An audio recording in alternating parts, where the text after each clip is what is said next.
He was indicted on charges of murder as well as tampering with evidence.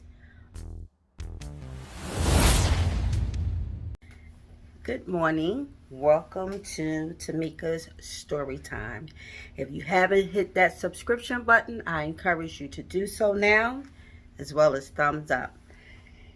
I would like to first start off with the story that is very, very alarming to say the least. This is another NFL player who has murdered his girlfriend, and this one would be Kevin Ware. This guy is every bit of 300 pounds, and his girlfriend was every bit of a buck 15. Okay. Um, Teller Pomaski was her name. Is her name. She was dating Kevin Ware at the time of her untimely demise in such a brutal manner that is incomprehensible for anyone to do to another human being, let alone someone that you're dating, involved with, or proclaim to love. He was indicted on charges of murder as well as tampering with evidence, as well as abuse of a corpse. And I'm going to give you the backdrop of this situation. And I do so again with a heavy heart and my condolence out to her family. No one deserves to be treated like this. This was a Caucasian woman. Kevin Ware is a African American NFL player, ex-NFL player, who reside in Texas. Okay, this crime happened in Texas. They lived together. It was his live-in girlfriend. They lived together. He was out on parole for previous charges, not related to domestic, but through a traffic stop. He was that it was found that he had drugs, cocaine, and guns in his possession, which he ultimately got arrested for, was trialed and released, okay, and released on probation. And while on probation, he commits the most heinous crime, which was the murder of his girlfriend on April 25th, 2021. They had a party at their home. And during the course of this party, there was an altercation. Excuse me. I'm going to go for my tea. And everyone who watches knows that I drink my ginger lemon tea with a tablespoon of super greens. And I encourage you to whole body cleanse. This is what this is. So I take that. But back to the story at hand. At this party at his home, a altercation between him and this young lady, Teller Promoski, his girlfriend, occurred, and it became a little violent, so much so that some of the people who were attending the party decided to leave because they were uncomfortable with what they were seeing and what they were hearing. And the ones who remained seen some pretty horrific things, but decided for whatever reason not to call the authorities under fear of retaliation or fear of this guy. He is a very, very big guy, very intimidating guy, if you will. So I can't imagine him being in Not to give any excuses, but you can't be in your right state of mind to do what you do to another human being, especially someone that's supposed to be your woman. And I'm going to get into that. But this is something that has to come out slow because, again, this is just disturbing. When I heard and did my research on this situation, I was perplexed by what I was seeing and hearing, okay? To say the least. One in for another drink. Very good. So, this guy and her began to argue. Unbeknownst to the people who were there, what the argument stemmed from, at least they haven't given any details of that. They only know that it became violent. And those who attempted to stop the altercation did so for momentarily separating the situation, the two. But unfortunately, this lady was left in her home with this man, the home that she shared with this man. And she complained prior to this altercation in this particular party to her friends how scared she was of him and his temperament. Apparently, she has been at the end of his fits long before this party started, and at the extent that she lost her life, is proven that there has been physical altercation in their relationship for her to sustain the injuries that she had sustained that ultimately cost her life. This woman made a decision that to stay. Everyone who's in a domestic violence situation, and I do not suggest you stay in that. I've been in one. I have family members that's been in one. I have plenty stories that revolves around domestic violence. This is why I do this story time, for that purpose. It's not to shed light on the issue of a person's personal plight, but is to shine light on the victims who are at the end of that personal plight. Because I've lost family members due to domestic violence. Again, I have friends and people who I know and love who have lost their life through domestic violence. So at any point in this video or any other video that I released based on this topic, I put out a disclaimer today and any day moving forward. I do not condone or promote domestic violence. I am in the business of making it aware for people to make decisions that's best for their life. And at the end of the day, that is what everyone has to do. Make the decision what's best for their life and their family's life, so that they don't become victimized to the ultimate fate that many people do fall victim to, and that is fatality.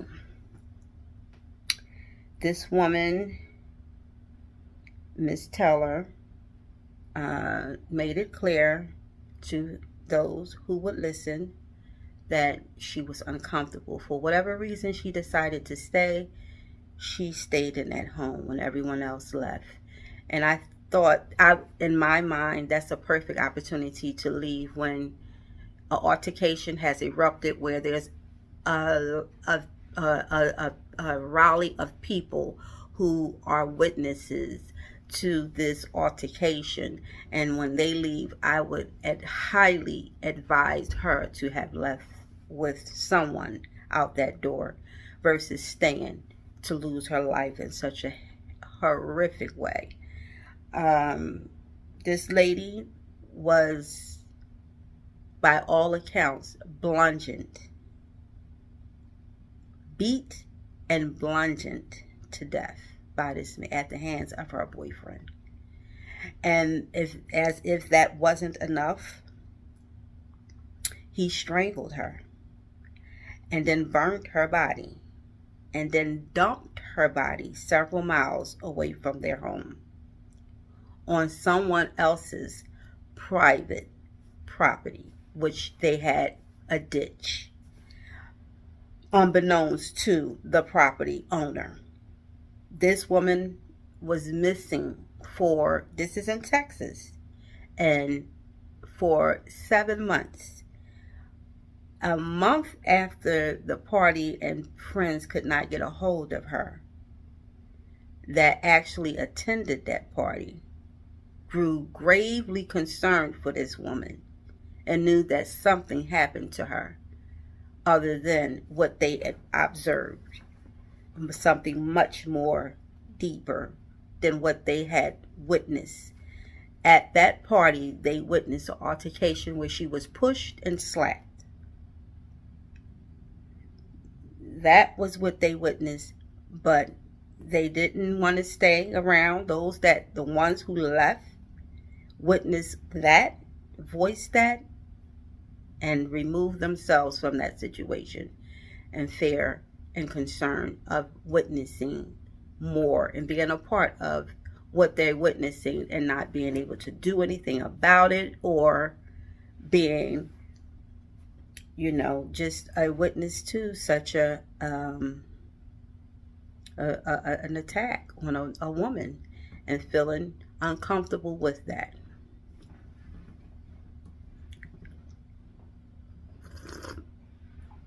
Oh, excuse me. But my family, my prayers go out to her family. My condolences go out to her family and her loved ones, her friends, the ones that actually knew this woman, loved this woman, to know that she lost her life, and the guilt that's put on those who have left and known that, oh, I could have done something, I should have done more. That's a guilt that the ones that survive or witness something that ultimately causes someone to lose their life, that's a guilt that the people who witness that carry for not just that brief moment in time, but that's a lifetime of guilt that carries on, because these people feel like, oh my God, if only I would have, things would have turned out different. But a lot of times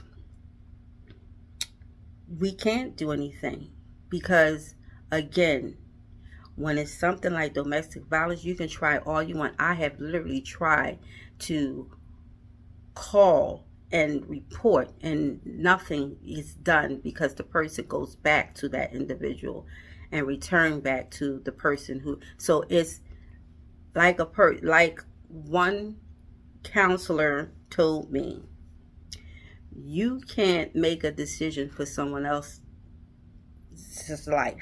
As much as they're important to you, as much as you try, they have to be fed up. And knowing that and being in it myself, finding myself in it and staying for my reasons, I knew that sharing it with someone else wasn't going to do me any good, and it wasn't going to do them any good. I'm a person who always been strong and like to think of myself as a strong-willed and strong-minded person, so I don't like to incorporate people into a trouble zone, because I'm a protector. I don't want, and that guilt I don't want, if God forbid something happens to them for trying to take retribution for me. And that is a whole lot of elements that involves with domestic violence, with helping and supporting someone who is in a toxic, if you will, relationship, whatever kind of relationship you're in. If it's toxic, there are elements of trouble, elements of support, elements of fear, elements of family apprehension to associate or deal with or come into that realm of social circle that involves that toxicity. So it's a whole lot that goes with that. But the bottom line is this: it's unaccepted today. Back many years ago in the 90s, the 80s, the 70s, they did the support for domestic violence wasn't so prevalent as it is today. Today is so prevalent and is so unacceptable that it's just, there's a whole lot of support out there for victims of domestic violence, and there's so many advocates of that support system. So again, nobody should be, man or woman, should be in no relationship that is inflicting violence upon them. None. No one. Because I've seen men be abused. So it doesn't just stop at a woman, or it's with men too. So it's unacceptable on any terms. You must be able to accept the things that you cannot change and change the things that you can change. And again, it's about, I go back to my number one is about having a spiritual connection so that your moral compass can be intact and your integrity can be intact. If your integrity is intact and your moral compass is intact, you will be able to separate yourself from something that is in a tug of war, if you will, with that spirit of peace. So we all want to be in line with the spirit of peace. And to do so, you must seek God. And God gives you that spirit of peace. So I don't know what was troublesome in this young man's mind to attack and to brutalize and victimize his girlfriend the way that he did. But clearly there was something going on here. A lot of times these athletes, particularly the NFL, they not to give an excuse or justification for this man's action, because there's no justification for his actions at all. But a lot of these NFL players tend to suffer hair injuries, and it's like not addressed or not spoke of. It's like the peripheral secret of that particular element in the sport. If they get injured with their leg, they're nursed, they're focused, there's all kinds of exceptional doctors to treat that leg, that arm, that neck, that whatever injury to the limbs. They are there to nurture and treat that. But less focus is given to the mind, and they're actually going in with their head, and they're being tackled, and that has to play some part in some of the brain at some point. That needs to be addressed and treated as well. And with the lack of that brought to the understanding or to the surface of treatment, you're going to have this vicious cycle of these athletes built with anger and lashing out on the ones who are close to them, the ones who are loving them. And this is just another story of a tragedy of an NFL player who ended up losing everything and causing someone else to lose a lot more from him taking someone else's life, and him ultimately losing his own, because he'll never see the day of light. He has all these charges, and they're compiling more and more. And he's in Texas, so there you go. But I say Take this as a message, as a blessing. Pass it on to someone else. I pray that you be a blessing to someone else. I pray that this was a blessing for you. And I will continue to bless you with more stories, testimonies, and words of affirmation. You are special. You are blessed. You are important, no matter what part of life you're in, what stage of life in your career you're in, where you are. You can be with any corner of the world. I don't know where you are, but you are special. You matter. You count. You can make a difference. You will be okay. You count on God. You communicate with God. Develop that relationship with God, and He will guide you out of any circumstances you're in, because He got me out of many, and I am willing to share with you those circumstances as I sit here and give you Tamika's story time. Stay with your girl. I got more to give you, and I pray that you be blessed. God bless, and see you later. Peace.